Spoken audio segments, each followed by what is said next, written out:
नमस्कार। आप सभी का स्वागत है मेरे YouTube channel unique share details में। आज फिर आ गया हूं मैं आप सबके सामने फिर से एक नया बेहतरीन और यूनिक शेयर लेकर। चलिए आप सबको उसके बारे में बताऊंगा। उससे पहले आप मेरे चैनल को सब्सक्राइब और मेरे वीडियोस को लाइक करते रहिए, जिससे कि रोजाना आपको ऐसे ही नए नए बेहतरीन और यूनिक शेयरों के बारे में पता चल सके। तो आज जो मैं कंपनी आप सबके सामने लेकर आया हूं, उस कंपनी का नाम है रामके इंफ्रास्ट्रक्चर लिमिटेड। और इस कंपनी में जो बड़ी खबर आई है वो भी आपको बताऊंगा, और अपने इस वीडियो के लास्ट में मैं आपको ये भी बताऊंगा कि ये कंपनी कैसी है, आपको इसका शेयर लेना चाहिए या नहीं लेना चाहिए, और इसके नेगेटिव और पॉजिटिव पॉइंट्स क्या हैं। उसके लिए आप मेरा वीडियो पूरा देखिएगा, तभी आपको ये सब पता चल पाएगा। तो चलिए शुरू करते हैं इस कंपनी के बारे में। इस कंपनी में एक बड़ी खबर आई है। इस कंपनी को 216.65 करोड़ के 2 ऑर्डर मिले हैं। यह दोनों ऑर्डर इस कंपनी को ग्रेटर चेन्नई कॉरपोरेशन से मिले हैं। इन दोनों ऑर्डर में एक कंपनी कोडियनगुयर डंपिंग ग्राउंड का रिक्लेमिनेशन का काम करेगी बायोमाइनिंग के थ्रू। चलिए आगे बताता हूं आपको। एक साल पहले इसका शेयर 286 रुपए का था और अब 460 का है। एक साल में इसने 3 गुना कर दिया था। सोचिए अगर आपने इसमें एक साल पहले 1 लाख रुपए लगाए होते तो वो आपके 3 लाख रुपए हो चुके होते। अब मैं आपको इस कंपनी के बारे में बताता हूं कि ये कंपनी करती क्या है। ये कंपनी रामके ग्रुप की कंपनी है। ये company construction, infrastructure development and management का काम करती है। चलिए अब मैं आपको इस कंपनी के पॉजिटिव पॉइंट्स के बारे में बताता हूं। ये कंपनी लगातार अपना डेब्ट कम करती जा रही है। इस कंपनी ने पिछले 5 सालों में 21% CAGR की प्रॉफिट ग्रोथ दी है।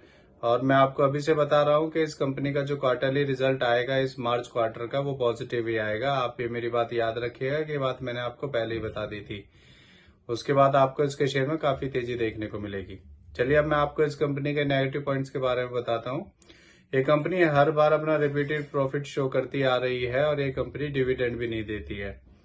इस कंपनी ने पिछले 5 सालों में 1.56% की पुअर सेल्स ग्रोथ दी है। इस कंपनी ने पिछले 3 सालों में 7.69% की रिटर्न ऑफ इक्विटी दी है। इस कंपनी के ऊपर 1116 करोड़ की कॉन्टीजेंट लाइबिलिटीज हैं और इस कंपनी की कॉस्ट ऑफ बोरोइंग काफी हाई है। इस कंपनी की earning including other income 1437 crore है, जो कि बहुत कम है। तो ये सारे इसके नेगेटिव पॉइंट्स हैं। चलिए अब मैं आपको इस कंपनी के फंडामेंटल के बारे में बताता हूँ। इस कंपनी का market cap 3190 crore, P ratio 11.9, ROE 8.79% और डेब्ट टू इक्विटी 0.81 है। इसके MD CEO मिस्टर यंचरला नागार्जा है और ये कंपनी 1994 में बनी थी। चलिए आपको इसके शेयर होल्डिंग पैटर्न के बारे में बताता हूँ। इसमें प्रोमोटर्स का 69.81%, रिटेल का 29.61%, FIIs का 0.55% और म्यूचुअल फंड्स का 0.03% स्टेक है। चलिए अब आपको बताता हूँ कि ये कंपनी कैसी है। मेरे हिसाब से ये कंपनी ठीक ठाक है और ये एक कंस्ट्रक्शन कंपनी है, इसीलिए इसमें ज्यादा रिटर्न मिलना मुश्किल है। पर अगर हम इसका ग्राफ देखते हैं तो 20 नवंबर 2023 को इसका शेयर 900 रुपए का था और अब ये लगातार तभी से नीचे गिर रहा है, पर अब इसने धीरे धीरे फिर से वापस उठना शुरू किया है। तो इससे जुड़ी हुई ये नई खबर आई थी, इसीलिए आप सबके सामने मैं इस शेयर को लेकर आया हूँ। ये मेरी पर्सनल थ्योरी है, ये कोई शेयर सेल और परचेज करने की सलाह नहीं है, ना ही मैं कोई सेबी से रजिस्टर्ड फाइनेंशियल एडवाइजर हूँ। आप मेरे चैनल को सब्सक्राइब और मेरे वीडियोस को लाइक करते रहिए, जिससे कि रोजाना आपको ऐसे ही नए नए बेहतरीन और बढ़िया यूनिक शेयरों के बारे में पता चल सके। और मैं कल फिर आऊंगा आप सबके सामने फिर से एक नया बेहतरीन और यूनिक शेयर लेकर। धन्यवाद।